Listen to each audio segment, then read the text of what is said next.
Please dial star 611 for assistance.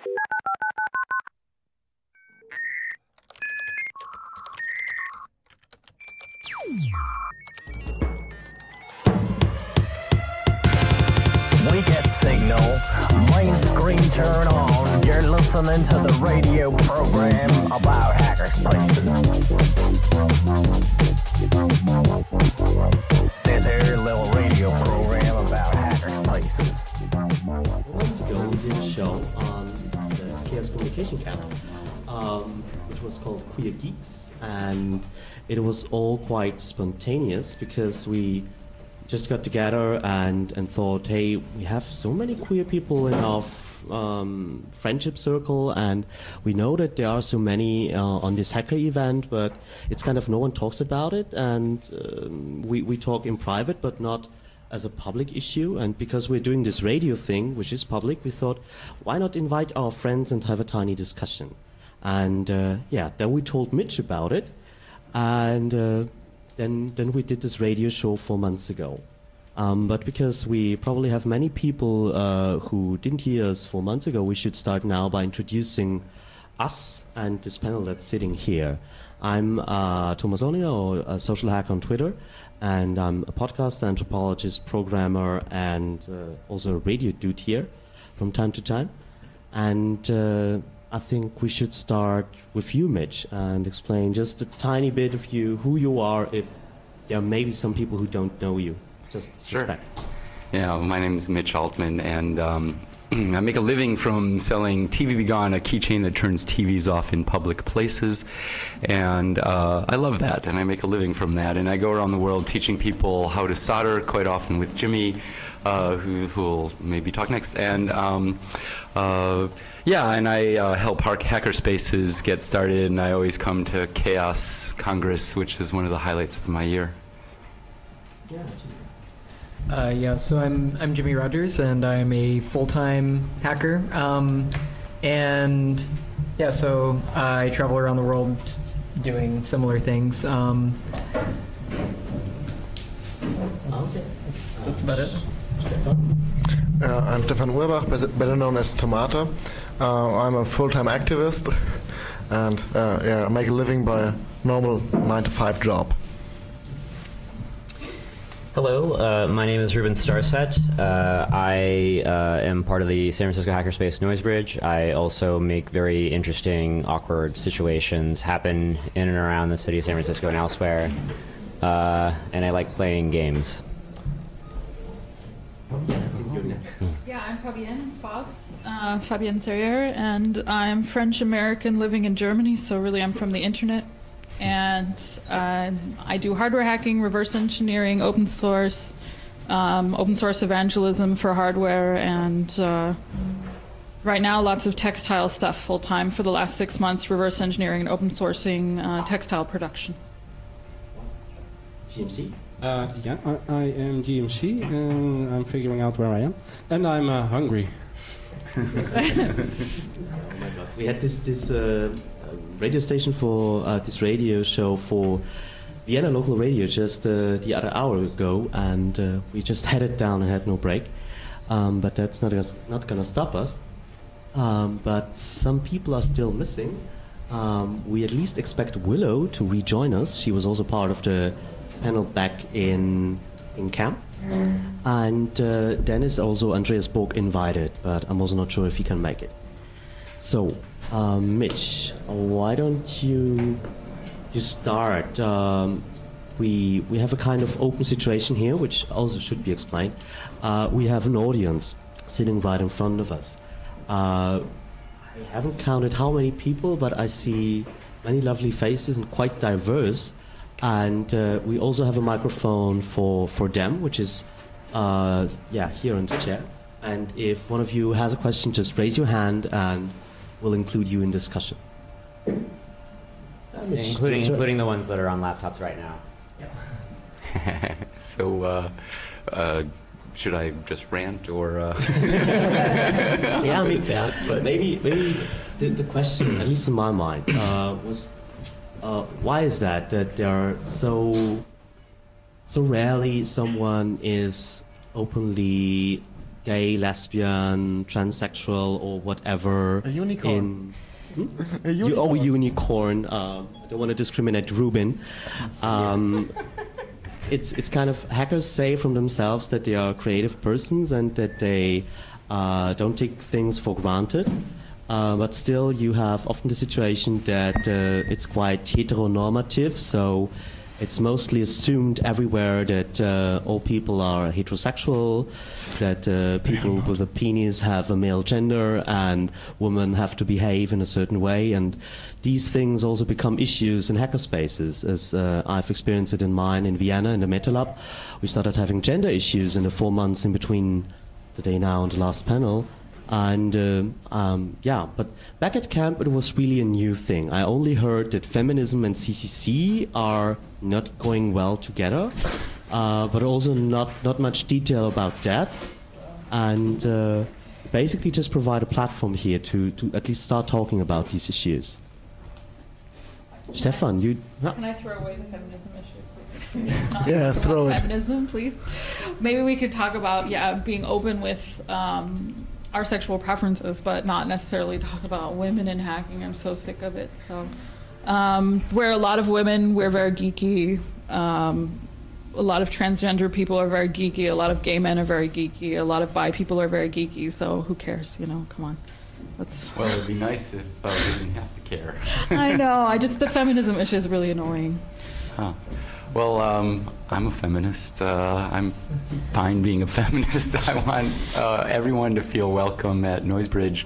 I didn't mention that at the intro. I co-founded Noisebridge in San Francisco, hackerspace. And I want everyone to feel welcome at Noisebridge. Ideally, everyone should feel welcome to come and check us out and see if they like us. And hopefully if they don't like us, it's not because they don't feel welcome. It might just be because they don't like our brand of hippie, anarchist, punk, weirdo kind of thing that we created. But a lot of people really love it, and it's for everyone to come check out, whether they're a feminist or not. But one thing, we have one rule at Noisebridge, which is be excellent to each other. And we try to live up to that to the best of our abilities. If someone doesn't live up to that, they hear about it. And for the most part, we work things out pretty quickly and pretty easily. Even stuff that seems high drama, you know, after a week, people are really doing cool things again. So there are a lot of people, transgendered people, female, male, whatever. And I would love it if it were, we lived in a world where we all felt really great about being all of who we are.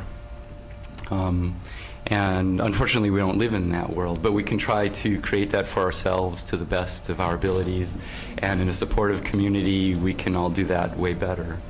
So I'd love to see the hacker community become more of that type of community.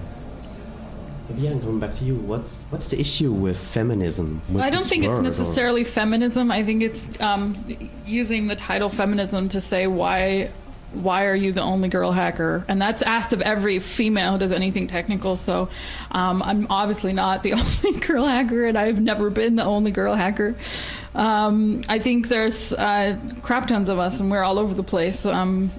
I think what's more annoying is the plethora of panels that I'm asked to join on how do we get more women in technology. And that panel is the reason why a lot of women skip these conferences. That's kind of a boring answer, but they don't want to do that thing over and over again where they have to justify themselves. And I think that happens no matter your sexual preference, that you have to justify who you are to fit into the geek mold. And I think that happens for anyone. I don't think it's just women. It's obviously not just women. So what you would like to see is a hacker space or a world where we live without gender, where we are post-gender and just skip this ancient ideas of gender separation? No, I think people should be allowed to express whatever gender they want to express, or change their minds about what gender they want to express, if that's the case. But I don't think that should have anything to do with your technical ability. And yeah, we're a long way away from that. It's just an annoying question that I get over and over again. So that's my only annoyance with it. I know it needs to happen until change happens. We have the first question from the audience, Michi Zeltner is This joining. microphone is on. Hi. Not necessarily a question. It's just because I saw this tweet by Ella Dimaxion, if you know her. Yeah, Ella. She just tweeted 3 hours ago. It would be awesome if I didn't come away from internet rights talks feeling like feminism was one of the problems. And Audrey Penvin from Noisebridge asked, and what points were they trying to make about feminism? I'm confused how it could be a problem. And then she said, answered the specific context of the conflict between things like sex trafficking or child porn and network neutrality, etc. And I wish I could tell you more about why she feels that way. I wish she was here. It would fit perfectly. But Maybe she'll stop by. yeah. Here in our hearts. Yeah. and in our phones. But basically, I'm personally quite sad that people like Ella, which I respect and love, feel that feminism can be a problem in conferences like these. I don't think it's a problem. I'm just going to jump in, Right. since I have tits. And you don't have to have tits to, identify as a female gender. But I'm just going to jump in. And what's annoying is not feminism. I consider myself a feminist, and in fact, I was very hurt when I was 8, and my dad called me a feminist, and then he explained what it was, and I said, "Oh yeah, no, of course I'm that." And I just think the use of the argument about, well, this is a feminist issue, about everything, that it just becomes annoying at some point. And I mean, yeah, okay, we're not 50-50 at a conference like this, but we're getting there. And it ramps up, and it's not just about the women who are actually in hacking, it's the women who feel comfortable enough to come, that they would enjoy and get something out of a conference like this. So I think that's changing, and that's good, and that's not just for women. I think it's for anybody who feels like maybe they were outside they were on the fringe of the geek scene, and now they feel more comfortable and want to come and participate. I'm hopeful about that. I think the general intention for people to maybe raise this word of feminism is that it is a fact that the quota of women is lower in those type of tech-oriented scenes, and it's seen as a problem, and usually the number is the strongest argument, which usually is enough to raise a feminism flag. And the general question also is, where are hackerspaces discriminating?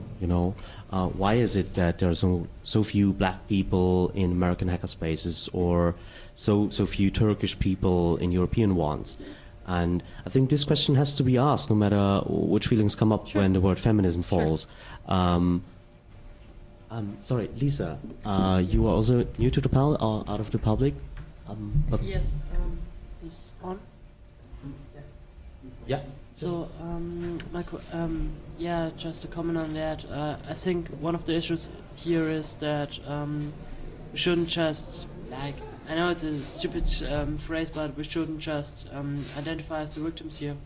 The problem with feminism and feminist issues, as they are called, is that many male heterosexual geeks just can't see what they're doing wrong. They're doing everything in their power to not be sexist. They are doing everything in their power to be to include women in hackerspaces, and yet there seems to be a feminism issue, and somehow it's threatening for them. So also, I think some make experiences that they're worse off than girl hackers. They seem to have it all, and so I think that's two sides of the issue there. And how do you react to that when you experience such things in hacker scenes? Is this a reason not to go to such a place? No, just try to explain that feminism, as I understand it, is I don't know. I heard the term everyone should be equal, and that's the core concept. It's not free stuff for girls, and I think that's important. That's very important, because many hackers they just know the mainstream media feminism, where a bunch of women want stuff, and they want to take it from the evil males. and yeah, that's most of what they perceive of as feminism. Yeah, it's a cliche a bit, but it sometimes happens like that, and it like poisons the whole atmosphere. What do the left side of the panel think to that? Any opinions, comments, questions? So the way that I've been, so this is Ruben, and I wasn't on the original panel. I don't know where I was at camp, probably getting drunk in a gutter somewhere. We were also getting drunk on the panel, so it's okay. Okay, yeah. I mean, it would have been great either way. I'm sure I would have choked on my vomit a lot less if I was on the panel. I listened. Social Hack here told me about it the last day of camp, and I'm like, wow, I totally missed out. I wish I was on this, and went ahead and grabbed the podcast for it and listened to it sitting at Dusseldorf Airport. And immediately had all these brainstorming crazy ideas. And the thing that sort of put me in this direction, I'll say what this direction is in a second, is Jimmy's comment about how he sees similarities between being queer in any sort of scene to being vegetarian in any sort of scene. And it's a thing that isn't average, and therefore it's kind of weird for a lot of people. And I thought about that, and I realized that this happens quite often in the hacker community, the hacker spaces community, especially in America. I can't really speak for Europe that much, as I haven't visited that many hacker spaces here, and the ones that I have are pretty awesome. But a lot of hacker spaces in America will kind of get an idea of what a hacker space is, and then build up all the blank parts themselves. And on average, I'll go to any hacker space in America and see a wood shop or a metal shop, some soldering stations, and people hacking on software. And I'll talk to friends in the area and be like, oh, you should go here. Like, you've been to Noisebridge, you've seen how awesome Noisebridge is. You should go here and hack on stuff there. And they're like, well, they don't really do craft stuff, or they don't really make things in a physical space, or they really don't want to talk about like natural languages. They don't want to do this. And I'll go to those hacker spaces and ask them, why? What's up? Like, why are you not doing these things? And they're like, well, that doesn't seem like hacking. Why would we do that? Hacking is you wield soldering irons and jab them into your keys, and then you have security code or something. And so from that, The Radio Shack School of Hacking. Yes. From that, I decided that it would be great to have an open forum and a general place on the internet for people to find resources on how to be accepted as whatever hacker you are. And this could go from any side of the spectrum, from if you want to identify yourself as being a hacker with certain gender preferences, certain preferences in what you hack on, what text editor you use. Are you Vim or Emacs, and are you being ousted at your local hackerspace for using either or? If you're into Windows and you get yelled at, Totally the same thing. Yes. it's very much the same thing. And when I bring people into my hackerspace, or when I go to other hackerspaces, it's not so much like what particular gender role is getting ousted, or it's more of like, how can we include all the hackers? Yes, but so my experience in that area was that this isn't a problem until you make it a problem. So you basically have this people, and they're all like, yeah, they are excellent to you, until you like raise an issue, and then they suddenly feel threatened, and that doesn't work very well. You just, I mean, it's some of it is basic common sense. I mean, if you're a vegetarian, that's fine, don't eat any meat. But if you start being a missionary, same thing with Emacs. Yeah, it's fine, it's a great idea to tell people about it, but if you're like telling people, yeah, Emacs is the rules and V is the sucks, then yeah, you gotta get some pushback. Yeah, no, I understand that. Naturally. I completely agree with you. I don't go around. Well, actually, I should take that back. I totally go around and preach to people about the operating system that I like and all this other stuff. But for me, it's a little bit more fun and games in that sort of sense. But in the sense of like, a good example is, so we've got all these gender issues, we've got all these preferences for certain things, and we want to be accepted for all of them. There's a particular person at Noisebridge who, if you would like to talk to him about Christianity, he will totally talk your ear off about Christianity. I've introduced him to people, and I'm like, this is so-and-so, and this is so-and-so. This person here talks to God. And there's a little bit of giggling, and we look at him, and he's like, yes, I talk to God in very weird and interesting ways, and he talks back to me in ways that cannot be confirmed nor denied. And that was pretty much the only time that he's actually talked to someone about his religious preference, was when he was asked about it. And he's really, really good about being in a space and being a hacker there, as opposed to being preaching about anything like that. And I feel like that's a thing that we can teach to other hackers, is how to be okay with who you are, how to have other people be okay with who you are, and how not to be offended by other people completely going out of their way to preach and trying to talk with them about that, and also not being a preacher yourself. I feel like those are important skills that we could teach to other hackers. Yeah, and another side of the coin, especially what I was talking about with the vegetarian comment in the previous talk, was that people make comments about these things whenever even if you don't bring it up, it's just like, oh, let's go out to this place that's serving meat. It's like, well, I don't eat meat. And then they're like, oh, you're one of those. It's like, well, okay, yes, I'm one of those. And it's the same thing for being queer sometimes. But yeah, I don't know how to get around that. So, if I may, I'm sorry if I'm taking too much time, but please do.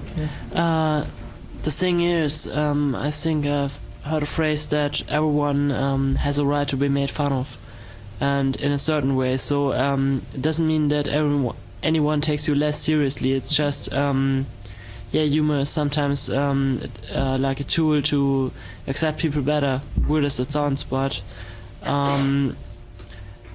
it's like a provocative question. So they ask you this, and they see like if you are totally offended, then that will probably never happen again. Yep. But if you like troll back right there, then that's gonna be some mode of talking to you, of course. Yeah, and another point that got brought up in the longer form of the discussion last time was that to me the hacker scene has been the most inclusive community I've ever been a part of. Yeah. It's not perfect. No, it's far from perfect. But it's pretty high up there. But when I say that I'm queer or I'm vegetarian or I use Windows on my laptop because I use Windows on my laptop, yeah, I know. Yeah. Whoa. Exactly like that. Some people will be like, no, you didn't just say that. But it's usually accepted because I have reasons for it as well, and people in this community will accept those things on the long term. And Ruben's a troll, so he's going to pick on me. I'm going to troll right here and point out a very, very ironic observation that we have the table split by gender. Oh, actually. Oh, yeah. But not by hardware versus software. So correct. Yeah. Do you just refer? No. She's a robot now. Yeah. Okay. I'm so sorry. I was herding kittens, or funneling kittens, if you prefer. Yeah. Herding. Yes. Doesn't matter. Introduce yourself. Yeah. I'm Willow Blue. Hello, everyone. I'm so sorry for not respecting your time more. Sorry for not respecting everyone's time more. I was funneling kittens. It's very good to have you here, and we are actually at a point in the discussion where we also were 4 months ago about hackers being so inclusive, and they're like to go more inclusive to Stefan because he has some experiences in the opposite direction. My experience were no, they are not. Yeah. Hackers are not inclusive. I had the worst time in my life when I've got to my first hackerspace. It was the very worst time in my life. It was about 15 years ago, and I had been there a few months ago, and it was nothing better. They did not change. And an experience I made in many hackerspaces in Europe was that it's not cool to be queer. it's still not cool. There are some great hackerspaces where it's no problem at all, but in the most hackerspaces, it is a problem. And if you address the problem, then you're the uncool guy who has a problem. And this just doesn't work.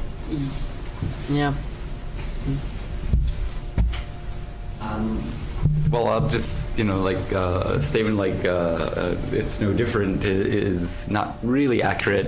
For some hackerspaces, maybe it's not different, I don't know, but the scene in general is Mongo huge. I've been all over the world. Everyone knows I'm queer. I don't make it a secret. I've never felt personally any discrimination for being queer. I'd never hit on people who I meet and they don't want to be hit on, but that might not go over well. But that's not really being excellent, because that's not very consensual. But yeah, I've had no experience on queerness going around in the queer scene. Like what kind of specific, if you're okay talking about it, is, without naming names, I don't know, happened that makes you feel so bad about what you experienced? At least it was a language. Problems being gay. What the fuck? It is not a problem to be gay, and the problem is not gay at all. And language hurts. If you hear it one time, maybe it's okay. The second time, okay, but after the third time, this really sucks. And language can do so much to you and can harm you so much. And we see it in the schools, on the schoolyard, when people tell each other gay as a bad word. That's so gay. Yeah, that's so gay. And no, it's not.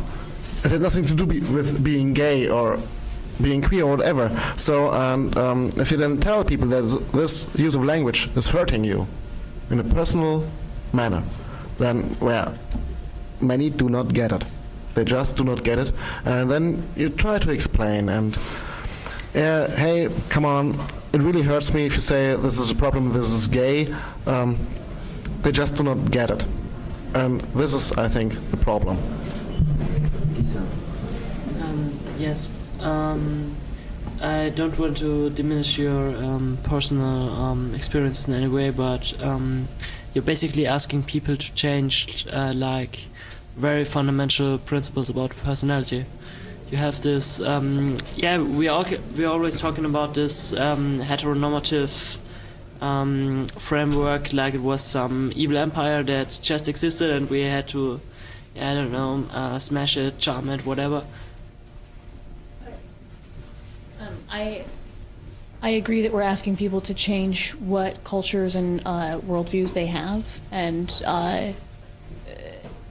so we can feel better. Right, but I think that that's an acceptable thing to ask. I have much higher expectations from hackers than I do from anyone else that I interact with, because they examine the systems that they interact with. And so when I explain it, and I'm not saying that I'm like upset with them for having it in the first place, but if I ask them to examine it and then they don't, I don't think of them as very much of a hacker anymore, because they're not willing to take on that system. I see your point, but the problem is for them. Like I said, we're always seeing the problems we're having, but we're not really. I don't know. We haven't talked about their problems yet. And one of the problems you may have as a hacker is that you're like trying to find your role as let's just say with a basic white Caucasian male type who maybe in some cases has trouble finding a girlfriend, and so yeah, your position is like not the best one. You cannot say, hey, I'm special, I'm unique, I just gotta stand up for myself and stuff. You're like, hey, I'm like everyone else, but somehow I'm defective because it doesn't work for me. And then people come along and ask you, hey, you're being totally sexist, even if you're trying not to, and sometimes you just actually slip and say, yeah, that's something gay because you like identify effeminity. The femininity. Yeah, sorry. Didn't have just a lot of sleep. mumble the last part. You don't. Didn't like 48 hours and didn't sleep very much.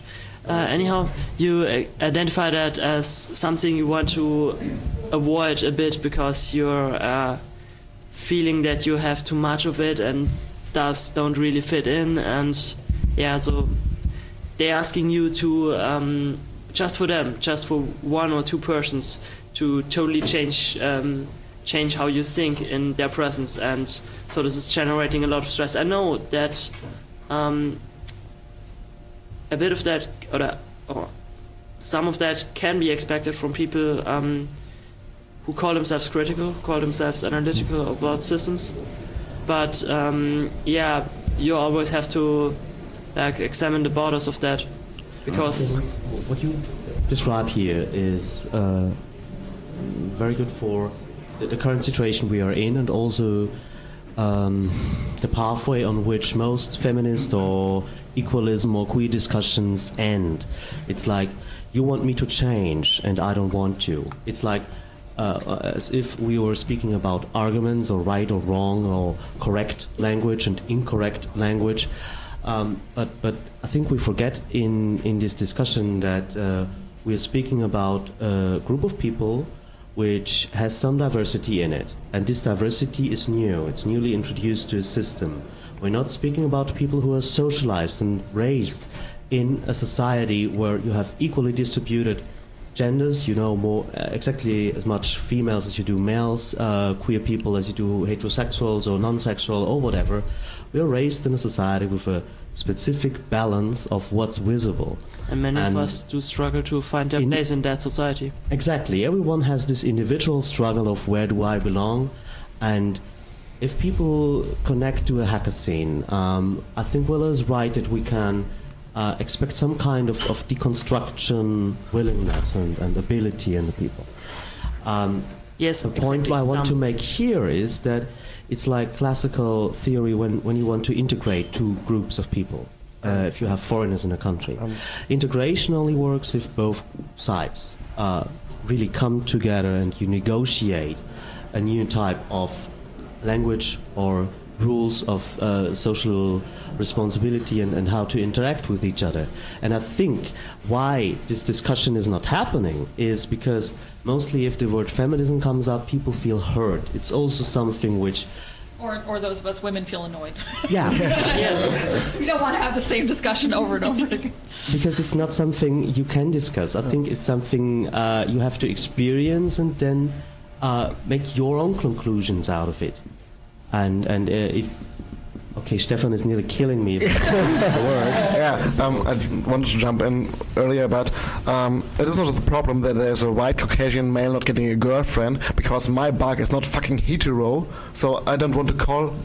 I don't want a bug have called fucking gay, so as I do not call a bug fucking hetero. Is this discriminating that an object has the same things as your sexuality? This is just discriminating, and this just hurts, and I will not accept any longer a fucking gay bug.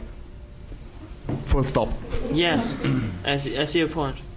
Good. As far as having high expectations for people, I don't just do that with the hacker community. I think that people who have, especially geeks who have had a hard time in life, or queer folk who have had a hard time in life, or the lovely Venn diagram overlap that we have here, we want to be accepting of people in whatever their experience is, including if it's bigoted. And I don't think that's acceptable. I think it's okay to expect more out of people. I'm definitely bigoted against bigoted people. and I'm intolerant of intolerant people, and I'm totally okay with that. The thing is, we all have prejudices, all of us. You know, it's a matter of degree. I don't go out bashing queers. I am homophobic, though, because I was raised to be by my parents, by my peers. And I still carry all of that. I don't want to be. I have racism against black people, being raised in an all-white area and being taught that black people are less than. But I don't go out lynching people. I wasn't taught to lynch black people. I wasn't taught to bash queers, but I was taught that over and over again from before I was able to think that certain people are less than others, and not even those specific words. But I'm very aware of, as I try to be as aware as possible of my prejudices when they surface, so that I don't act out on them at other people. And I expect that from others as well, and I'm often quite disappointed. And any expectation is bound to bring disappointment, and that's my own perhaps failing. But I expect that from myself, and I don't see a problem of giving other people an opportunity to rise to an occasion as well. Yes, I am asking people to change. I'm asking myself to change. Whenever we have an interplay, we have an opportunity for change. Hopefully it's an opportunity to change for the better, so that I can live a better life, so the person that I'm interacting with can do something, it doesn't have to be like, wow, mind-blowing, but just, something a little bit better comes out of it. If someone says something that's hurtful to me, I want to tell them.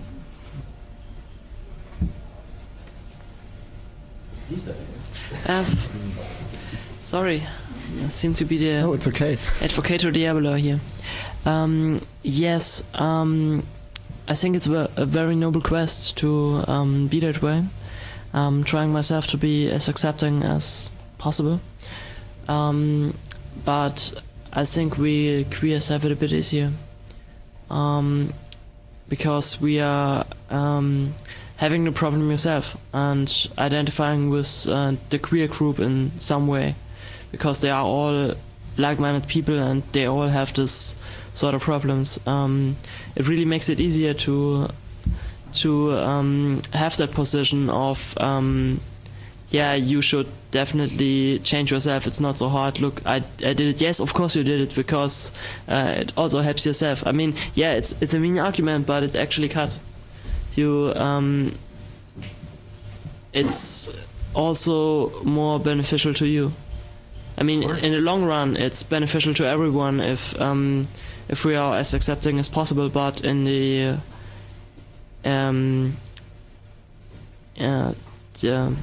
right now for people it's asking them to change for something profit in the future, and that's harder to do.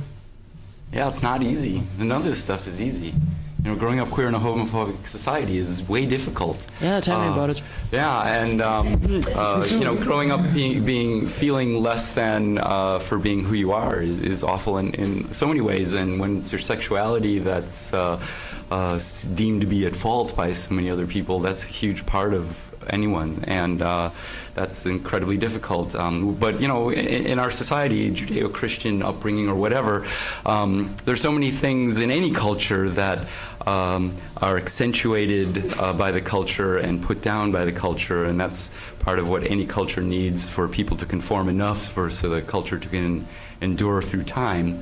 But some cultures have certain things that are very galling against segments of its population. Here we live in a population where slightly more than half of the population is less than politically. That's totally not okay as I see it. And we have 10% being way not okay for being out, being queer.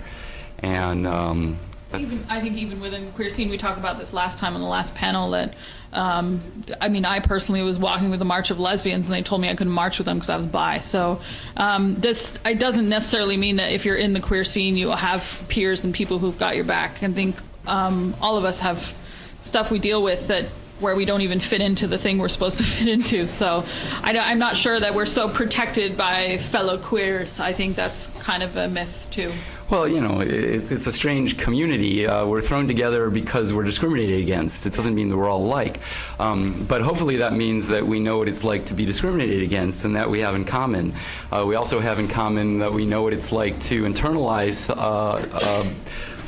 external hatred and make it internal. And we have that in common too. So often though, when I'm a political minority group, a person in a political minority has an opportunity to put some other person they perceive in another group down, they take it as a means of momentarily boosting your failing self-esteem. And I see that as unfortunate. I did that, of course, as a little kid. I was beaten up brutally almost every day of my life as a little kid in school, and teachers stood around and watched as it happened, and that gave me a worldview which was not very nice. And it also reinforced to me that I really am worthless. And as a little kid, how could I believe anything but? But as soon as I had an opportunity to pick on another little kid, I grabbed it, and it felt fucking awful. And that incredibly awful feeling that I felt from doing that made me question why I continued. But yeah, I can see it in myself, so I can understand where it comes from in other people. I hated myself.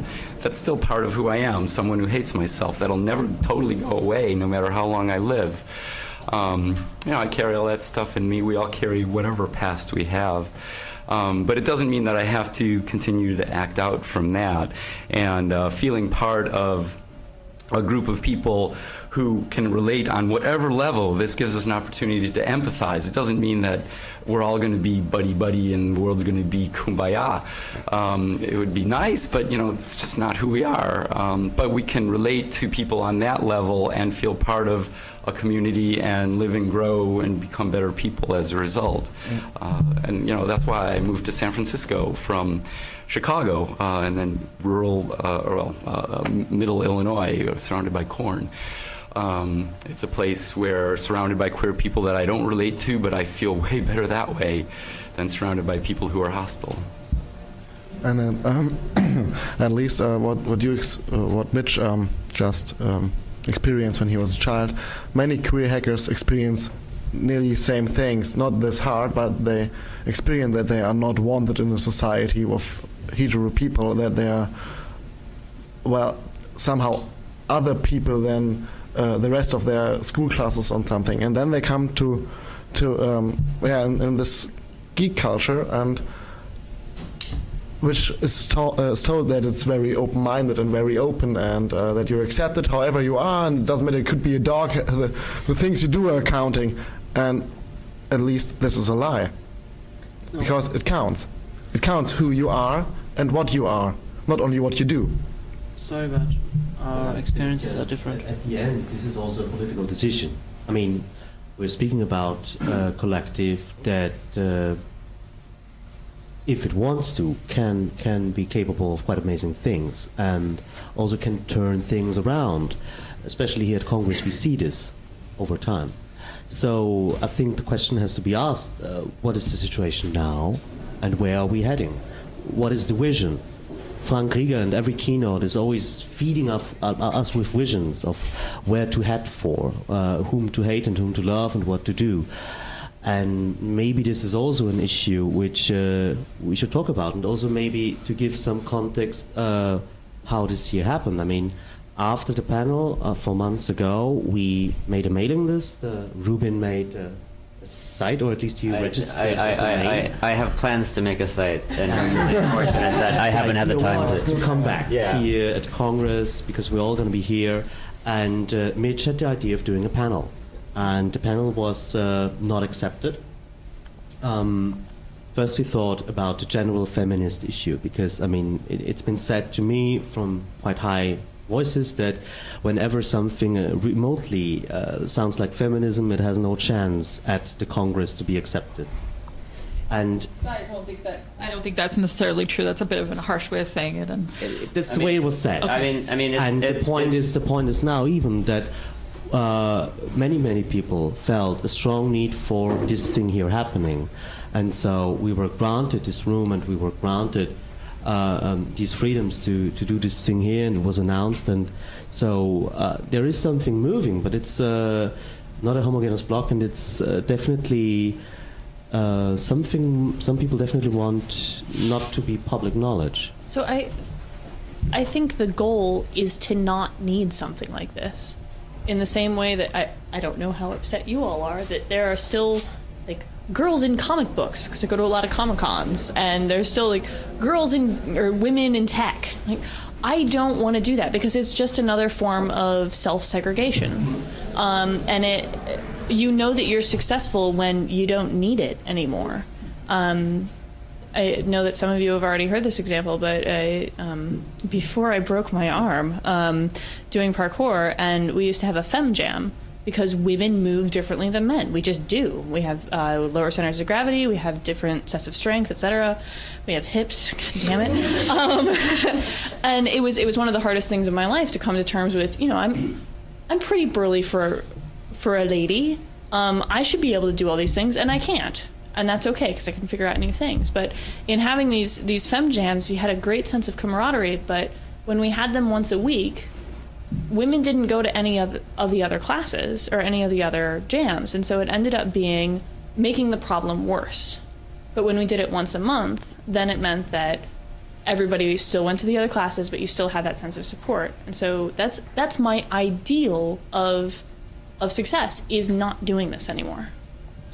If I may interject, I was in the room when the decision was made. We didn't actually want to reject the panel as such. We just wanted to change the format because a panel with like 8 people who have the same opinion generally is pretty boring for the audience. So we wanted to have something in this style, more of it. But also, you're right, there were voices inside the organizing, or at least in the Berlin club, who said this was not necessary. There is a strong feeling, at least in some places, that we are past all the problems, because at least in Berlin, it's in the Berlin CCC, it doesn't seem to be a problem, and then people assume it's the same everywhere else, and so we don't need it anymore. I don't think it's true for the chaos traps. Stefan, sorry, but no. It is even in Berlin a problem. And I mean, Berlin has 30 hackerspaces, so to generalize from one hackerspace to all the rest of them is kind of crazy. But yeah. Okay, the person I was talking to could only make statements for the CCCB. Okay. What's your name? Sorry. Henrik. So what's your general opinion? I mean, if you could speak from the inside, also when it comes to equal hacker equality, maybe, as this is the domain that Ruben registered. When it comes to such issues, is there a sense of we need this, or we are fine as we are and better not talk about it because it will clear itself? Yes, when these statements were made that I just repeated that we probably don't need it anymore, there was a violent opposition in the room, because apparently there are places where we need this. Herr Obach just repeated that very nicely. So that is one of my main reasons for supporting this, because while our charter states that we are an open intergalactic accumulation of life forms, apparently that's not sunk in everywhere yet. So yeah, that's why we probably still need this. Yeah, we have another question from the audience, please. So, one of the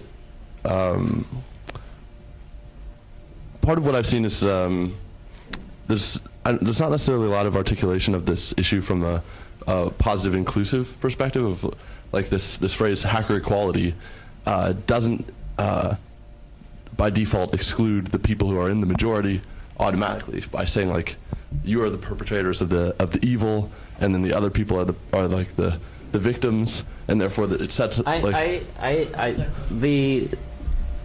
whole thing with hacker equality.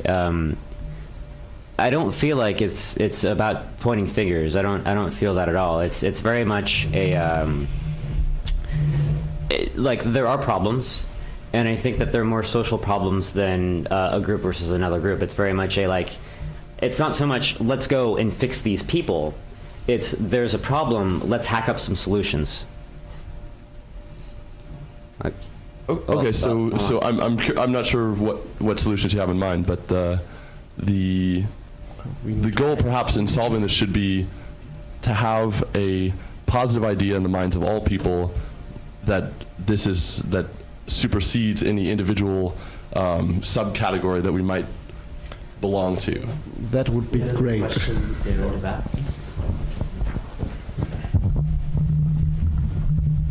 Maybe part of the reluctance of the majority to deal with these things is that in their personal experience with minorities, a lot of these situations seem to be summed up in the well, like, you're doing it wrong. It's like they say that bug is so gay, and you say, hey, hello. And so I think that maybe the majority is fears that these panels and so on will be a fest of them being told they're doing it wrong. You know what I mean? That when these small things happen, it's they're always caught on the wrong foot. And I think that it needs a very big person at that situation to say, "Wow, you're right. I'm sorry." Because you. If I can respond, so there was the whole generic conversation a little earlier that someone said about how do you have so many girls, or why do you have so little girls, and blah, blah, blah. At Noisebridge, we get a lot of traffic from people from other hackerspaces that have heard so much about it. A lot of thanks to Mitch and a bunch of us that kind of go around the world, and we try to be as inclusive as we can with Noisebridge. And I don't point fingers and say, hey, you guys don't have enough girls, or hey, you guys don't have enough this, or insert random thing here. It's them that do it. It's them that come out and say, what the hell are we doing wrong? Why do you have... do better? What could we do better to figure this out? And it's not so much like figuring out that particular problem. Like the whole feminist issue is you've got a hole and you've got a peg. How do we get that peg in the hole to make the whole world better? And my thing is, like, I just trolled all you guys. Ruben the troll, everyone. It's more of well, there are all these weird little shapes. It's the and you got to get them in all the weird little holes or whatever, or vice versa.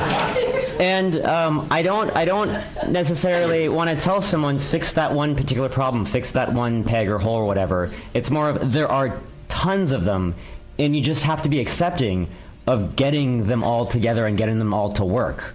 I feel like people expect this answer of, well, we don't discriminate against girls, or we don't women. Sure, girls, that boys, insert that obscure gender there, whatever it may be.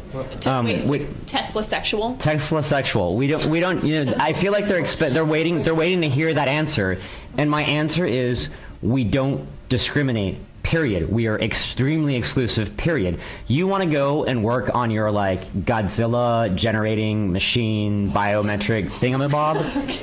Can you teach a class? Great. Please come in and do it. I don't care who you are, what you do. And I feel like with Noisebridge, there was this potential early on for it to be the CCC of America, the CCC of San Francisco. That was the model that a lot of people took back from camp in, was it 07? Yeah. And tried to create Noisebridge. We want this crazy little hackerspace for software stuff, for hardware stuff, and that's it. And then a bunch of other crazy San Francisco people showed up, and they're like, well, what about photography? Or what about having, mushrooms, growing mushrooms? Or what about this thing and that thing and that thing?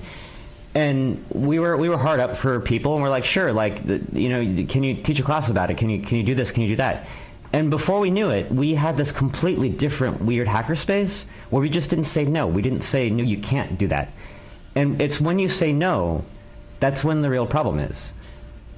I'd like to say that you do a lot better when you define yourselves by what you are and what you aim to be than by saying we're not that, or we're not this other thing, or we're not like them, but you say this is what we're going to be. So Noisebridge says we're going to be inclusive, we're going to be excellent to each other. And Jigsaw, the space in Seattle that I founded, is we're a learning and making community. We learn and we make stuff. And it's not, there are many other hacker spaces around us, and we didn't say, well, we aren't like them because of this, or we're not like them because of that. It was, we're going to do our own thing. This is what we're doing. And so it wasn't in the negative sense. Yeah, so a point that I've been wanting to bring up for a little bit is another problem oftentimes, especially with whatever the dominant paradigm or the the the normative community, whatever that is they don't actually see the problem. Like, it's oftentimes a visibility problem. I was just recently in Japan and having this conversation at dinner that blew my mind, and somebody brought up, was like, oh, so what do gay people do in Japan? And one of the girls that we just happened, she's Japanese, at dinner, like or two of the girls, they were like, oh, there aren't any gay people in Japan. And I went, no, I can definitely tell you there are gay people in Japan. And they were like, no, they really don't. Or like, it's like a funny thing. And I was like, no, there are gay clubs. There are gay clubs you can go to with other gay people. And they were like, oh, no. And it's, it's just like, I'm like, yeah, so, visibility is a large part of it. But I know, I have a point that I'm going towards. But, oh, a point, finally. Yeah, I know, a point. Yeah, so, Did you make him lose it? Yeah, no, I still got it. But basically, so there's also an important aspect. And another thing is, like, a lot of women that I've talked to in these events, in hacker conferences, at maker fairs and things like that, oftentimes the problems are that people don't understand that the behavior that they're doing is not cool. So I think that it's very important that we tell people in a safe way that says, this behavior that you're doing, this is not cool. This is making me feel uncomfortable, or, this has made somebody else feel uncomfortable, because that brings the issue up. And it may rock the boat, but it's important that people understand that this actually is an issue, because, I can imagine that some people who thought that this panel didn't need to happen, they don't see that this is an issue because that's outside of their normal worldview. So they don't see that as a problem. They don't see it happening. But yeah. Short comment to that. The problem with that is that often you just use exactly those words. So you don't really realize this is a problem, and I want to talk to you about why this is a problem. And normally, if you have a problem with anyone saying anything you don't approve of, you just say, hey, don't say that. Hey. Or something similar. If you use that formal language and stuff, then it's exactly this kind of, we are such a poor, discriminated group, and we have it so hard. Please, oh please, give us some... People winking. It sounds like that. Yeah, but this is a microphone. Yeah. Hi, I'm Exiled Surfer, another social hack. First of all, I'd like to say that I don't think that there's a single social group at any scale on the planet that does not feel discriminated against or persecuted. Yeah? And it's just a question of scale. No matter what group it is that some of us might feel excluded from, that group also feels excluded from somewhere, at some way. And I think that as a heterosexual person who sees themselves as actually gay from identity, but heterosexual from sexual identity, if that doesn't sound too strange, well, that's compute. that oftentimes I like to use the example of Israel doing to Palestine what was done to them over centuries.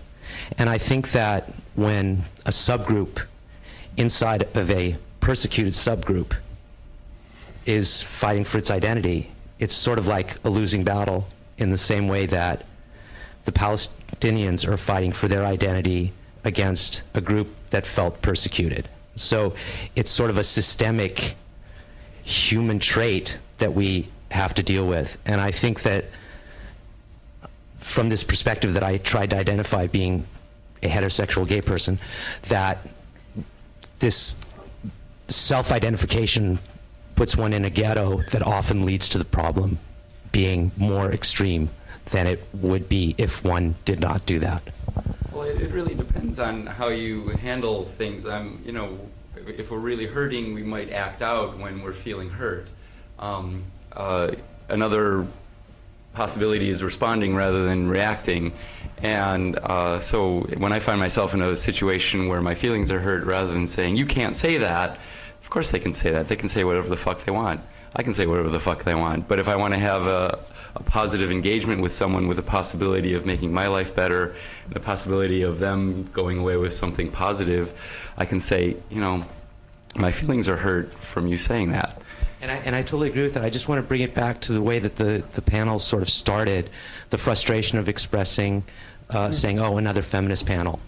I don't even want to. I don't even want to deal with this," and just stepping back from the definition of terms often does a lot to reduce those sort of conflict.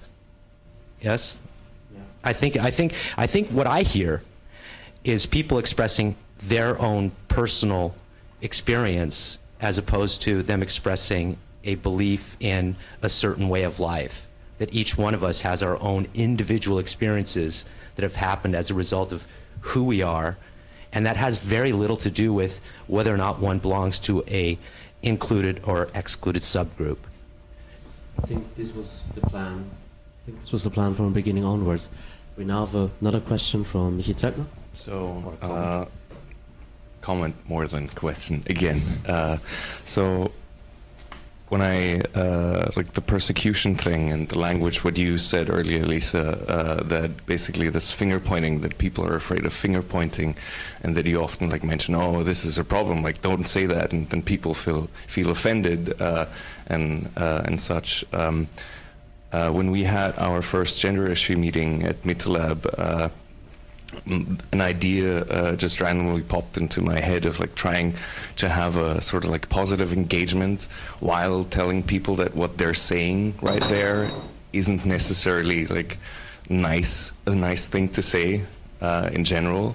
So I started using a nerdy way of telling people like, hey, yeah, using gay as a derogatory term isn't cool. And I just started saying like, deprecated warning, gay is not supported as a derogatory term anymore. Please look for another term.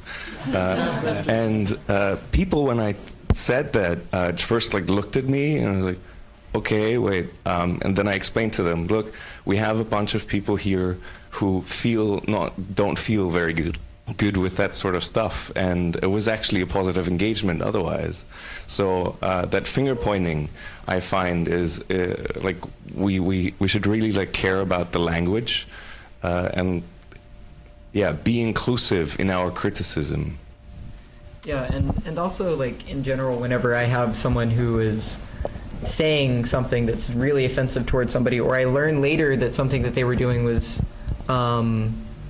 making someone else feel uncomfortable, I don't gang up on them, I don't bring it up in public, you know, I pull them off to the side and say like, look, this behavior, this language is very uncomfortable for some people, you know, I don't even isolate it or anything like that. It's just this is an important dialogue to have. You have to bring it up to them or they're going to keep doing it. But yeah, There was a while where I would tell people, I'm sorry, did you just come here from the 1990s when they would say gay as a derogatory term, and it works really well, surprisingly enough. I like the deprecated exception. Yeah, that's what I wanted to say too. Humor works great because it doesn't put you in this, you did something terrible, you should be ashamed for all your life and for being who you are, and that's kind of what we are doing when we are like having these, oh my god, you hurt my feelings. I mean, yes, it can hurt that much. I think I never had that experience personally. I mean, I'm transsexual, and people make jokes. I just take them lightly. I just can brush it off. I can deflect them, whatever. I don't get like. I don't get really hurt feelings about it. Yeah. And so I've never made that experience of being totally having a total buzzkill because someone said something in that direction. Yeah, I wanted to react to it because when I see someone use gay or hear someone use gay as a derogatory term, it doesn't necessarily hurt me, but it hurts the me I was when I was 13, 14. And actually I know a kid who also got hurt. I myself came close to killing myself because I believed I was not worth it. And that's what bothers me the most about this. And that's what I tell people. I mean, I know a kid who killed himself because this language use. Yeah. And when I say that, people say, "Oh shit!" And mostly it's carelessness because they, the term gay. They just do not care. Well, it often is, but after I tell them, they often do care because they know. Exactly. Yeah, then they care, but they just don't know it. It's a social norm to use these kind of phrases, or like a huge number of people in the United States would use the word niggered without even thinking about the consequences of how it made people feel. And if people are aware of how it makes people feel without feeling attacked by it, then they can actually eventually decide or not to change the way they express themselves. So, but the thing is, we have to let people know how we feel, otherwise there's no way anyone will know. We can't read each other's minds. And this is the way things change, is by letting people know. And, we have a world now where 10% it's estimated of people are queer in some way or other sexually, and only about 1% are out. So we have a situation where everyone knows at least someone, if not many people, who are queer, but they don't know it. They don't know it because only 1% are out. And so we live in a world where it's not safe to be out. In some places, you're killed. Even in the United States, even in the San Francisco Bay Area, even in San Francisco, people have been bashed to death simply for being queer. So it's not easy to come out. We don't know the consequences of what reactions it will bring out in other people. But until it's a situation where everyone can be out with being queer in whatever way they are, or being who they are in all respects, the hacker equality thing, if we can feel really good about ourselves being who we are, it's much easier to do that. But it's this whole cycle. We live in a world where it's not safe to be out with who we are, so we're not going to be out. But until we're out with who we are, people are not even going to know that people aren't all fitting some bizarre notion of normal. But in actuality, you list all of the qualities of what you think normal might be, and there isn't a single person on the planet that has all of them, so no one's normal. It would be really weird if someone were. So, I feel normal. I feel very normal. I can normalize a function, but, the thing is, it comes down to, again, because we're put down for who we are, we internalize that and we put ourselves down for who we are, and we don't feel safe telling other people truly who we are. And so it just all self-perpetuates. And it's a really sad situation. I mean, it would be great if we didn't need a queer Geeks panel. It would be great if we never had to talk about feminism, if we didn't have to educate people about being who we are and the effects that other people can have on saying stuff that hurt one another's feelings. But, this isn't the planet we happen to live on at the moment. I kind of want to have a little rebuttal here, and in the best interest of moving this discussion along. You're just trolling. Yeah, I'm just trolling. Discussions are great. I want to start seeing action. We're a bunch of hackers. All right, everybody in the room, if you consider yourself a hacker, raise your hand. There are people out here that hate us. Totally hate us. There are people in our community that think that our name is wrong and shameful, and there was a huge discussion about this on the Hackerspaces mailing list, where the one I don't remember which Hackspace it was, but they wanted to change our motto, our name, from Hackerspaces to Makerspaces, and it was this huge, ugly discussion, this mudslinging contest, and and people will lynch me for this. The idiots that kept the discussion going sucked. And I don't remember who it was, but someone was like, well, here's a solution to the problem. Here's a hack. Let's start educating people. Let's start making some stickers that say hacking isn't a crime. Let's start talking to the people that come by our space and try to explain to them what this term means to us. Let's make a movement towards this. That thread won. That thread got my thumbs up. And this is my contribution to this is getting this stupid hacker equality website going whenever, and also our mailing list. We should work towards hacks. We should work towards solutions to this. I think panels are great in that they provide a forum for discussion, but it's pointless if we don't have any movement past it. I have action that I take.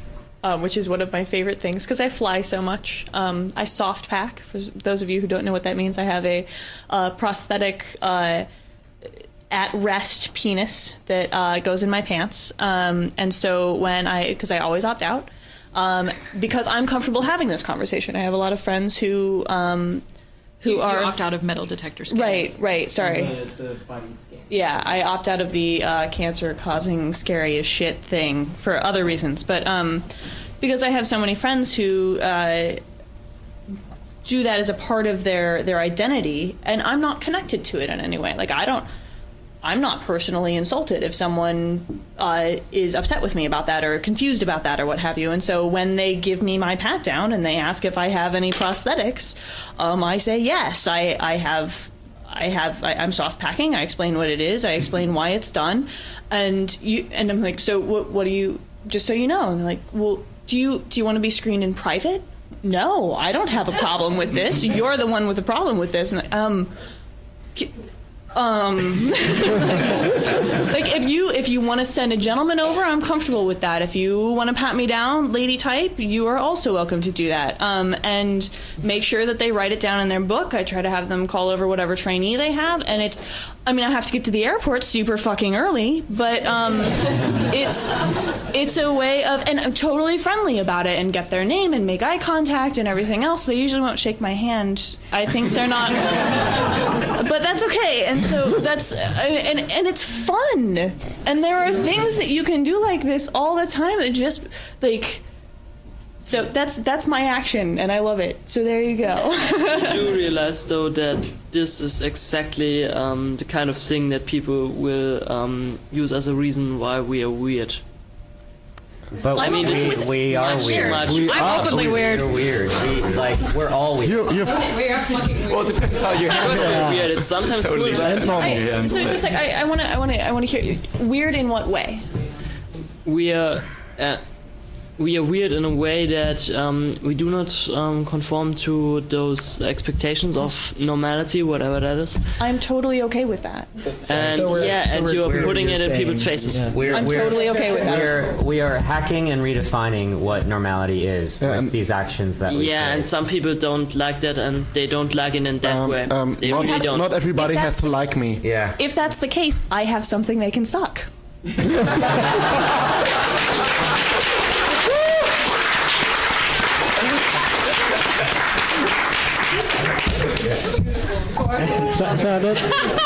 There's a bunch of people in the audience wanting to say things as well. I just wanted to say that I think we need to make a distinction between politics and everyday life here. I mean, in politics, we should oppose any kind of discrimination as strongly as we can, be it in terms of marriage equality or whatever. And but I think in everyday life, maybe I'm a bit too moderate on this because I've never been bullied in school because I was gay. I think we should meet those people with humor as much as we can. So because I don't think that those people are necessarily evil or good or anything like that. You have to get into their minds and see what they feel, and that they normally they don't even want to hurt you. It's just everyday language they use, and they don't even have any conscience and notion of what they are doing to someone who's gay, or with their words. And so sometimes you should just be a bit what want to say? Then interrupt me. Yeah, you want to say something? Less politically correct, less formal. Yeah, you should just not be too harsh with the people. You should just say, okay, come on, I'm gay, and don't make such a fuss about it. But you don't always have to be over politically correct. This, at least to me as a gay person, if I meet another queer guy or girl or whatever, and this person is so over politically correct that it can't even laugh about my own gay jokes, then I feel awkward at that moment. So I think this is a huge problem in the gay community, that they sometimes forget that they are dealing with people there that have their feelings, and that you, yeah. Sorry, but I will not accept that a minority has to respect the feelings of the majority. Why not? Those are the same people.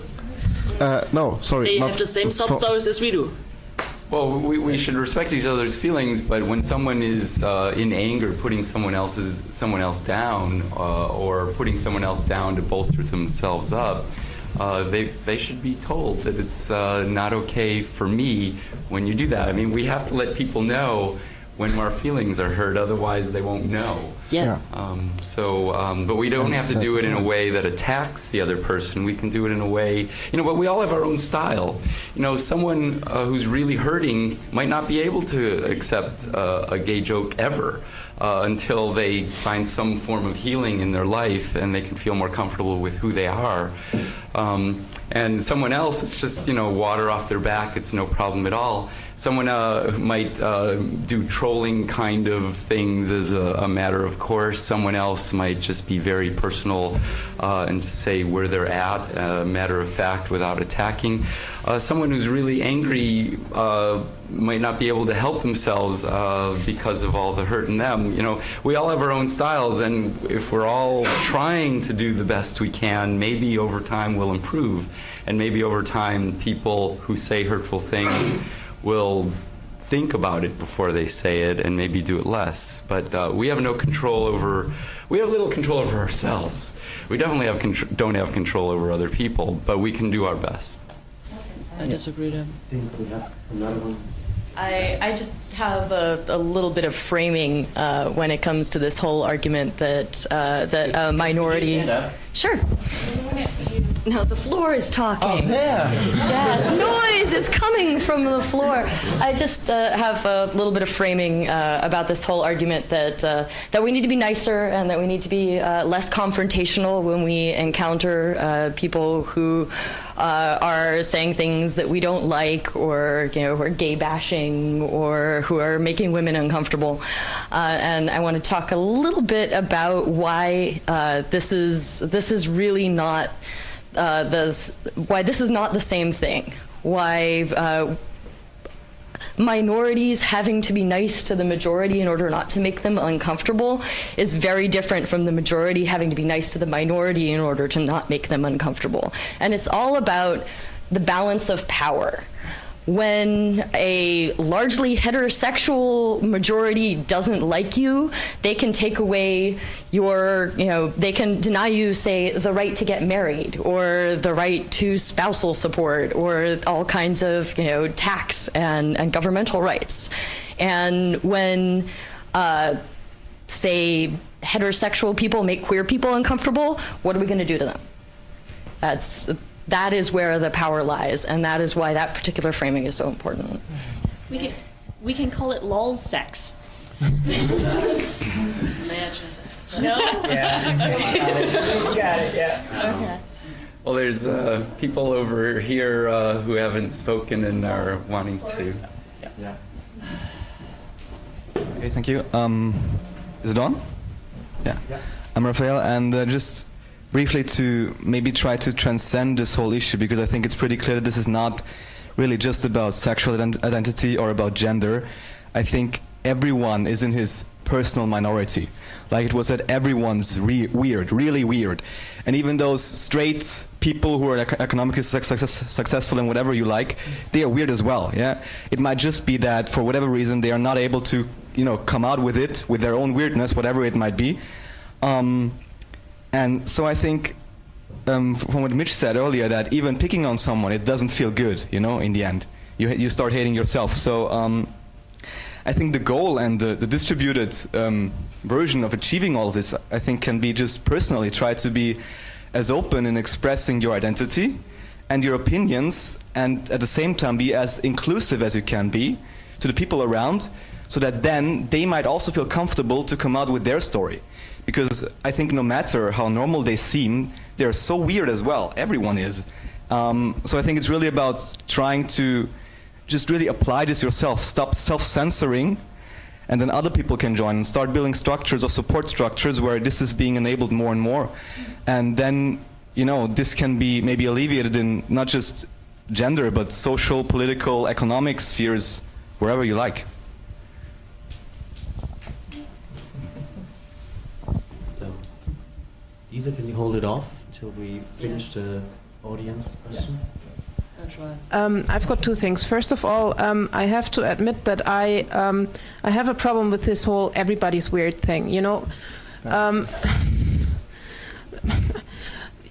as a woman, I have measurable disadvantages of being a woman, and so I know that for a heterosexual white male, not his whole life will be fluffy unicorns all day. I realize that, but still, except for Ruben. But still, I'm you know, I have a problem with, you know, sort of declaring heterosexual white males a persecuted group at this point too. That's one thing. The second thing is what you said, that there can be too much political correctness. You know, I've actually been called a traitor to the cause because in everyday life, I just want to be one of the guys. You know, I'm a programmer, and that means most of them are male, and that means that to be normal, I'm one of the guys. You know, the radio listeners can't see that, but I'm sitting here in a skirt. I've got obvious tits, so it's hard to miss that I'm and female. Crocheting. Knitting. Because guys don't knit. So a lot of these, a lot of the things that the Ivory Tower feminists demand of me would disrupt my everyday life. If I made issues out of every little things that my male coworkers did, my life would be hell. And so I'm basically stuck between, you know, sort of silently proving that women can be good programmers too, while enjoying myself and my interactions with the coworkers. And on the other hand, the banshees from the Ivory Tower are shouting in my ear, you know, you should make an issue out of that. You know, you're a traitor to the cause and whatnot. So I understand this disparity between the political and the everyday life. That's it.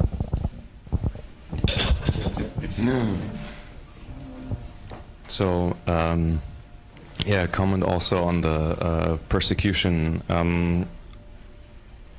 We recently had our first ban for life at MetaLab, and I'm strangely proud of it.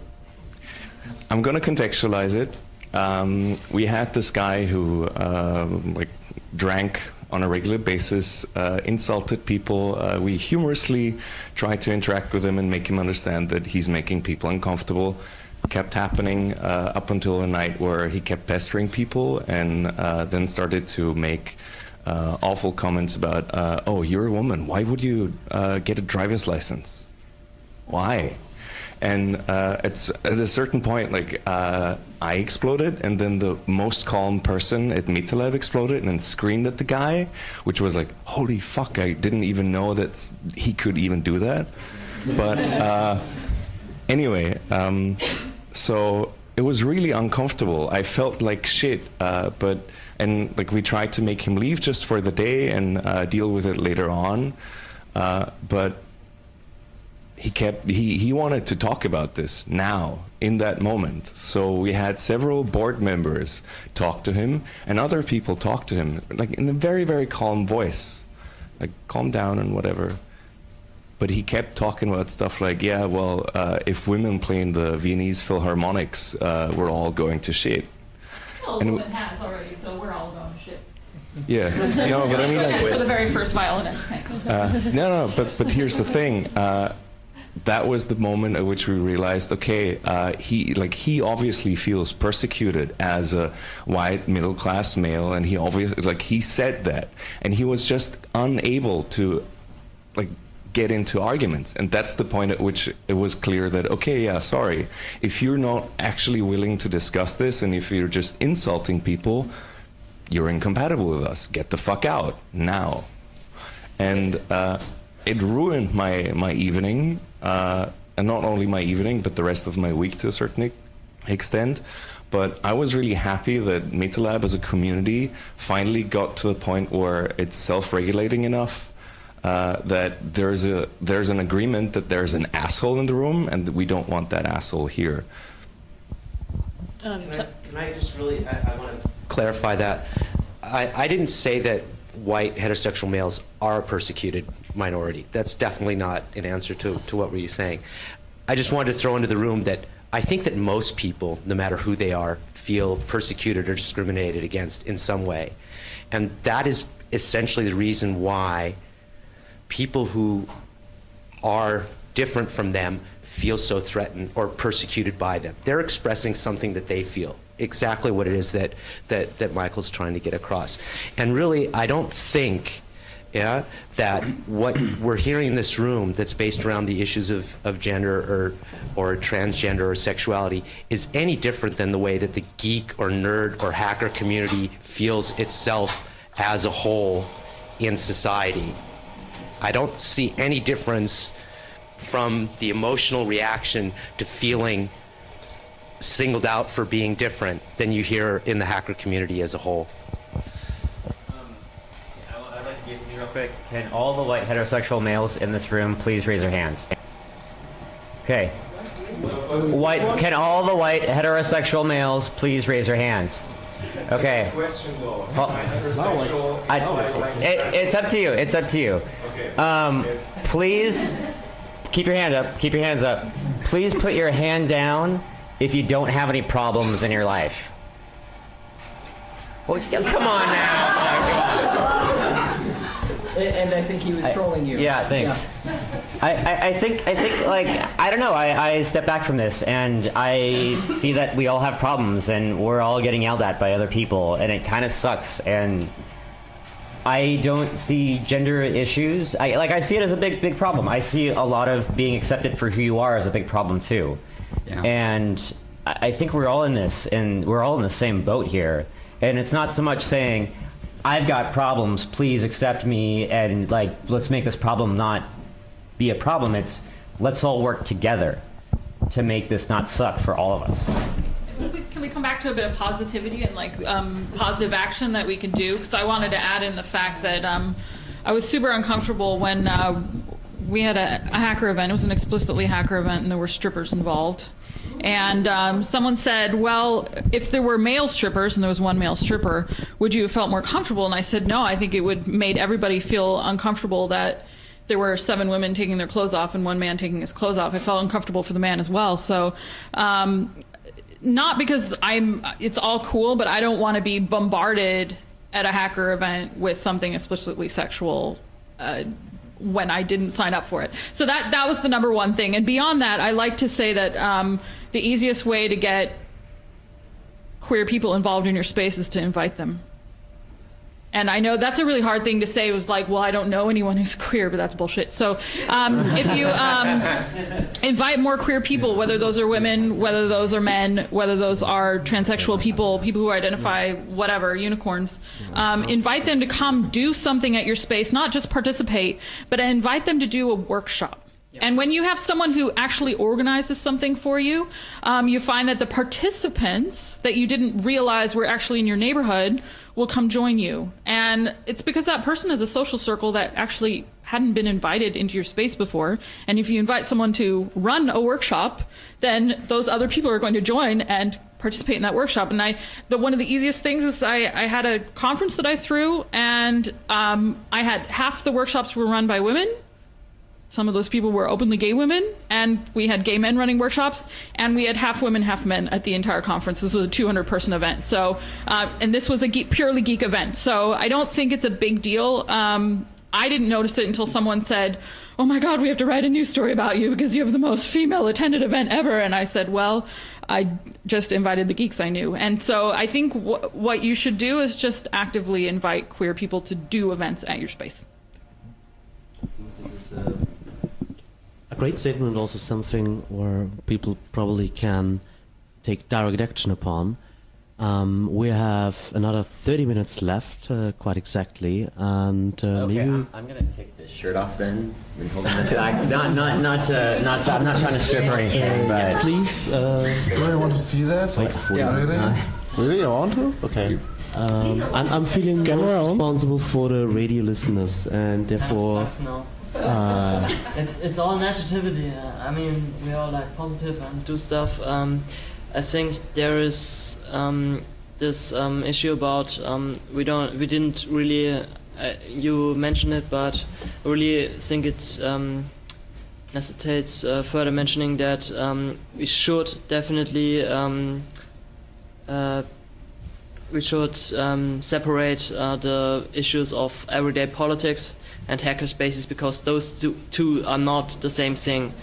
We have discrimination in the real world, yes, but in the hackerspace it's a totally different story. And in the hackerspace, most people really do have a background where they were not most people. A lot of people were made fun of as a kid. A lot of people know how it feels to be separated from the rest of the world, and they know this. And if we're gonna tell them, yeah, you are part of the big ugly patriarchy, evil empire, then we are just hurting them like 2 times, because once we are saying you are hurting not only us but also a lot of people not in your monkey sphere, that's the people you basically know, you're just hurting a lot of virtual people we could have met up at that moment. And at the other hand, we just deny all their personal experiences as victims of what is actually not discrimination against whatever group they're in, but against people who don't fit the idea of normality in general.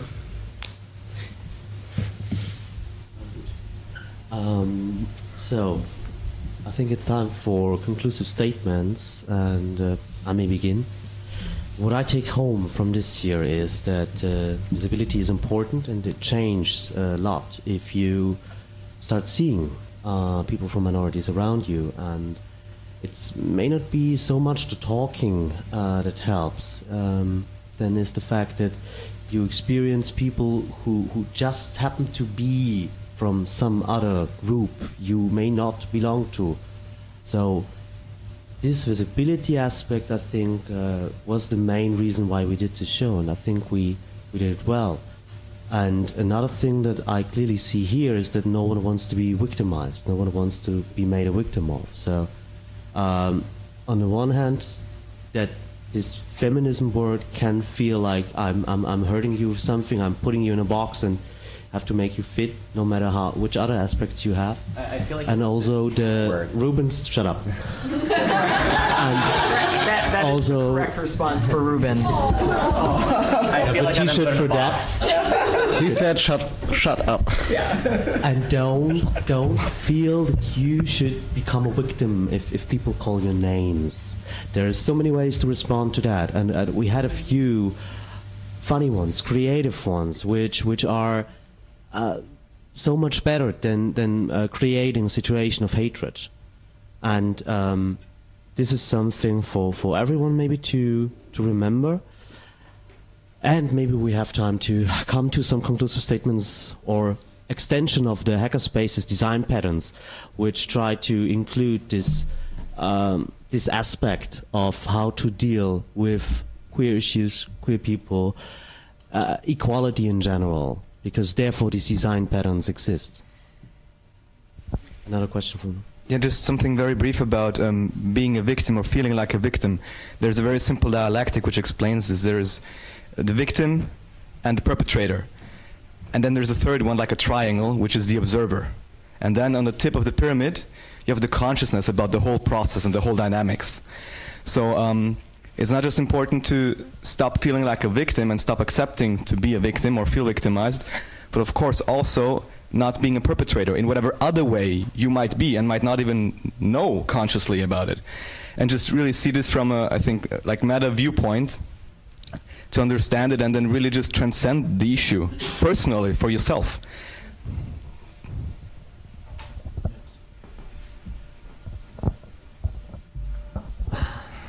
Which?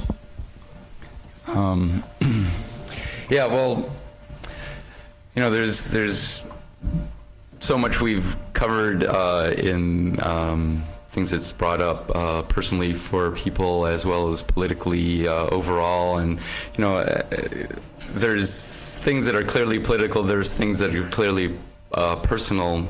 There's no absolute way of seeing where the dividing line is. Me living my life, I see that as highly political.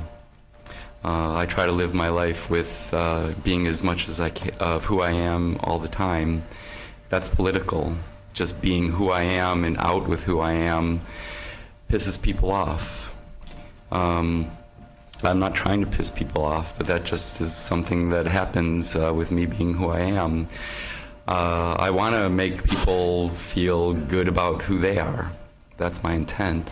I want to feel good about who I am. I want to help other people feel good about who they are. But a lot of people aren't comfortable with that. I've been a vegetarian since 1980. Things are different now as far as vegetarianism goes. There used to be times when all I had to do was sit in a restaurant with people and I'd order a salad. I wouldn't be like smugly eating my salad, you know, oozing smugness. I would just be eating my salad and there would be people angry at me for being a vegetarian. Obviously you're a vegetarian, you're eating a salad. You are one of those. Yeah, you're one of those. And so, you know, it transcends the personal when you are truly who you are, and don't try to hide it. Because I think everyone really is a fucking weirdo. We are all weird, but there's a lot of pressure to conform, to act some set of norms. When you don't do that, it's a political act, even if you're not doing it purposely, politically.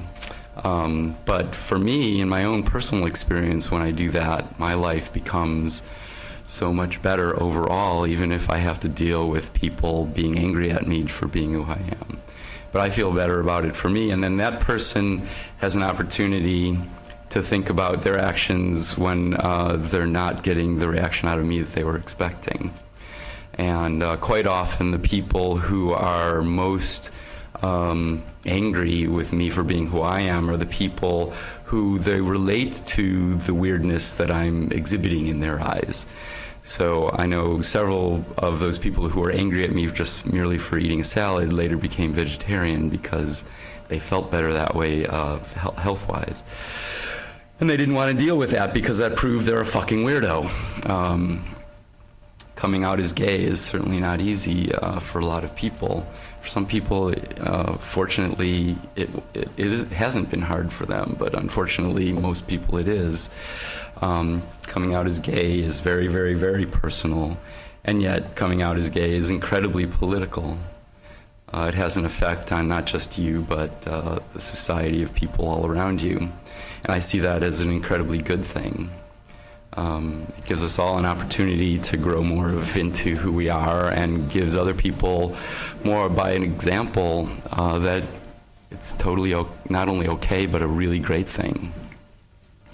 So, yeah, like, I don't know how to wrap all that up into a soundbite, but, you know, I definitely see us getting together here. We're not going to come to consensus on all the issues we raised up, and we don't have to. We're all different. But I hope we can all see that coming together as we have has been positive in some way, if not in many ways. I certainly feel that. Totally agree with Mitch in that, and would hand over to you, Jimmy. Yeah, I mean, my absolute favorite thing about being in the hacker culture is the people, hands down. I mean, and what I would really like to see is a dialogue of some sort continue. And I know that any of the panelists here would be absolutely fine with talking about these things later on, especially for people in the audience who are not comfortable being open about who they are or coming online. Yeah, or exactly, online. I mean, we didn't cover it as much in this talk, which I wish we would have, but in the previous talk, because pretty much everyone here has had, in the panel, has had bouts of depression and angst and stuff about these issues. As Mitch said, like, coming out is really hard for most people. And so I just want to say that I am here for anybody who needs to talk about this. Yeah, I've had friends who have also killed themselves, and have had issues with not just being queer, but just in general. And I mean, we're here for you. I want to, my goal for this is to say, not only do we exist, but we're a community that we are trying to be supportive, and we love you, and we want you to be happy. And it does get better. Whatever is wrong and whatever's going on, it does get better. I was a terribly, terribly depressed teenager, attempted suicide, and I'm really glad that I did not succeed in this task. Because I really fucking love my life, and I love the people that I surround myself with. And so, yeah, my point is that not only talk about it in general, but talk to other people here. So, yeah, that's about it. Yeah, let me say something more too, because if we don't feel it's okay to reach out when we need help, then we really are alone. And we're not alone. Even if we feel incredibly, horribly, depressing, monstrously alone, there are many of us who either have felt that to an extreme or are feeling that now. And we are not alone in those feelings. If we can create at least some more openness so that it's okay to let people know when you're feeling depressed or alone about being queer or whatever, then hopefully someone who may not have otherwise can reach out and ask for help rather than harming themselves. So, as my friend Leah did last month.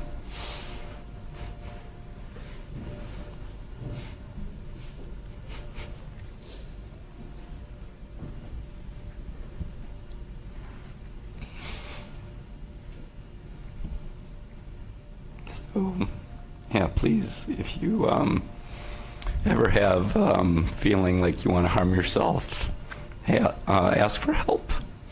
There's plenty of people who are willing to give it, no matter who you are, even if you've had terrible experiences in the past reaching out. So, yeah, it can get better, and it's totally okay to cry. So, and my email address is mitch@cornfieldelectronics.com. Feel free to email me about anything, anytime.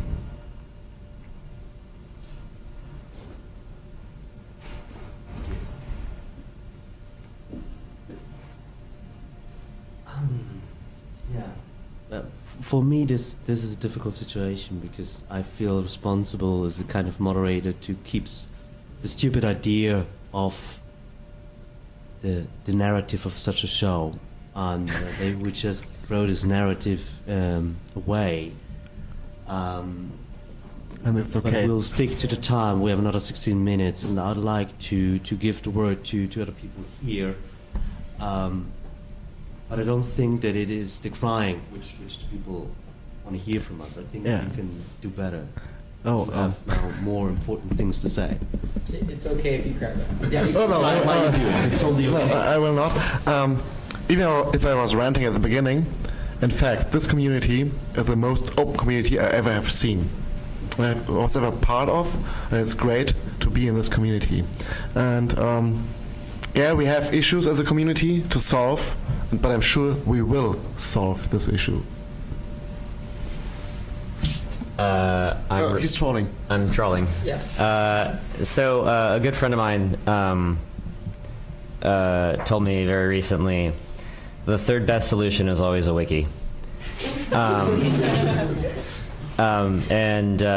So we have a site. There's nothing on it right now. Hopefully within the next 4 hours or without sleeping, I will get something up. But I think panels are neat. But like I said, I want to see action. I want to see more participation on a global scale. We have a mailing list. We have a domain, hackerequality.org, I think. Hopefully there'll be something on it before this podcast goes out to the greater world or something. We can right now point to list.hackerspaces.org where the equality mailing list can be found and freely subscribed. Yeah. Please subscribe and participate in discussion. I mean, we're hackers here. We come up with creative and innovative solutions to things that people normally don't even see as problems. We can come up with neat stuff to make this not suck. Yes. So. Yes, couldn't agree more. The community of hackers is really, as far as I know it, is really, really great, and I think the issues that there seem to be can easily be solved if we are working together.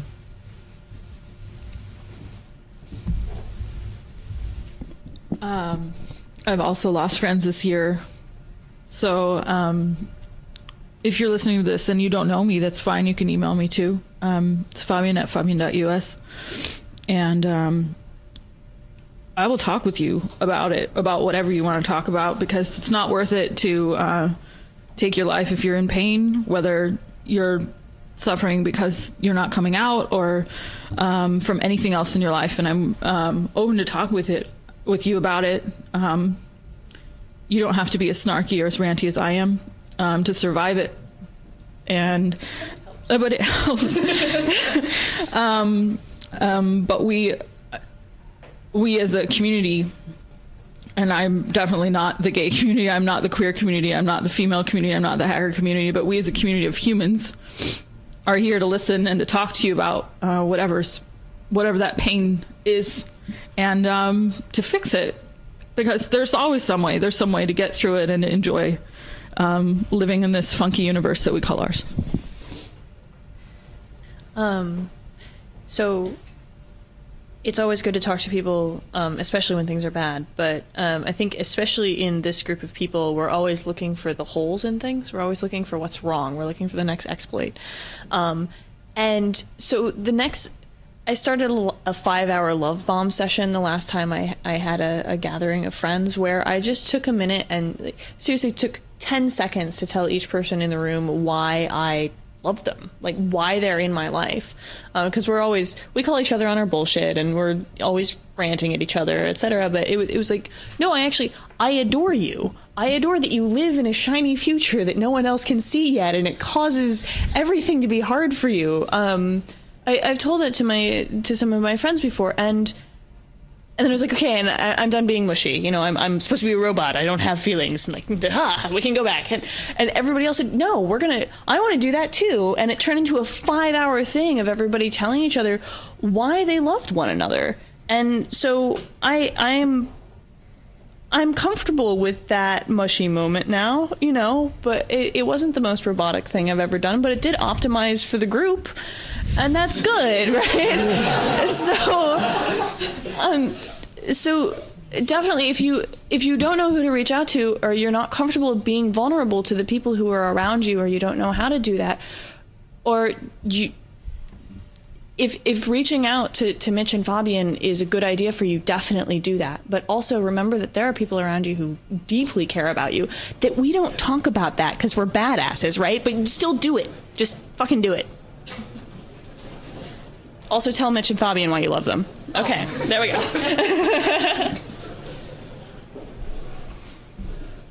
Am I now supposed to say? I don't know. I'm quite speechless. I mean, I'm tired, hungry, emotional. I don't know. Just Ruben, get the site online already. Let's do it. Do it now. We're doing it live. Call to action. Get the site online. Yeah, fuck it. We'll get it live. We'll get it live. I'm doing it right now. Maybe say thanks to the audience. Yes, that's what I'm about to do.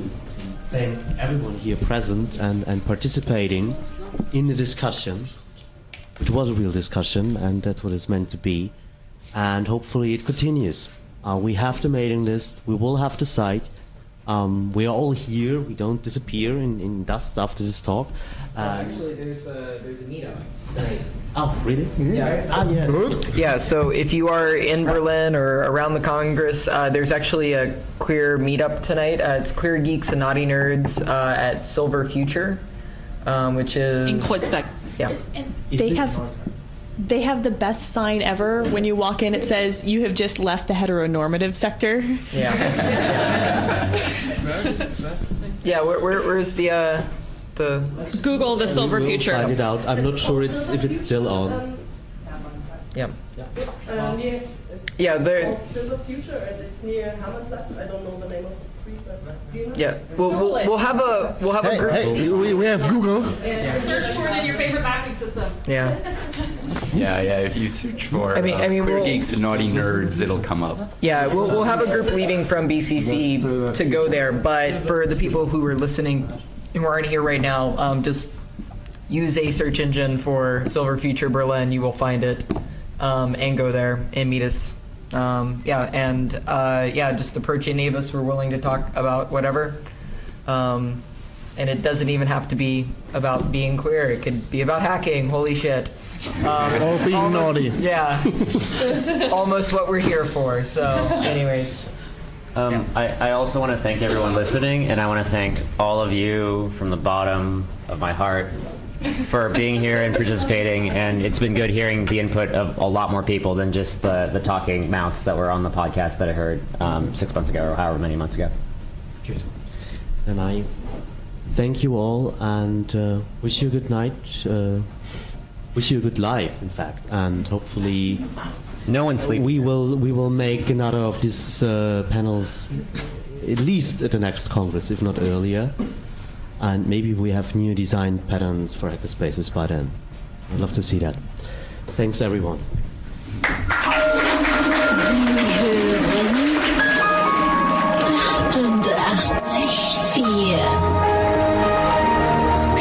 Pi-Radio. Sie hören Pi-Radio.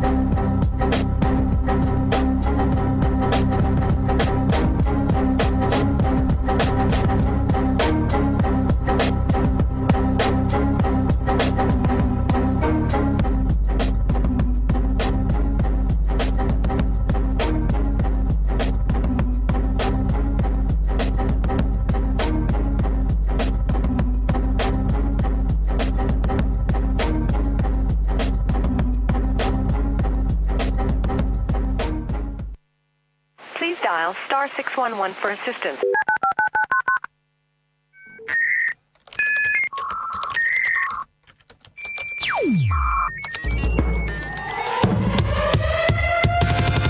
We get signal. Main screen turn on. You're listening to the radio program about hackerspaces. This here little radio program about hackerspaces.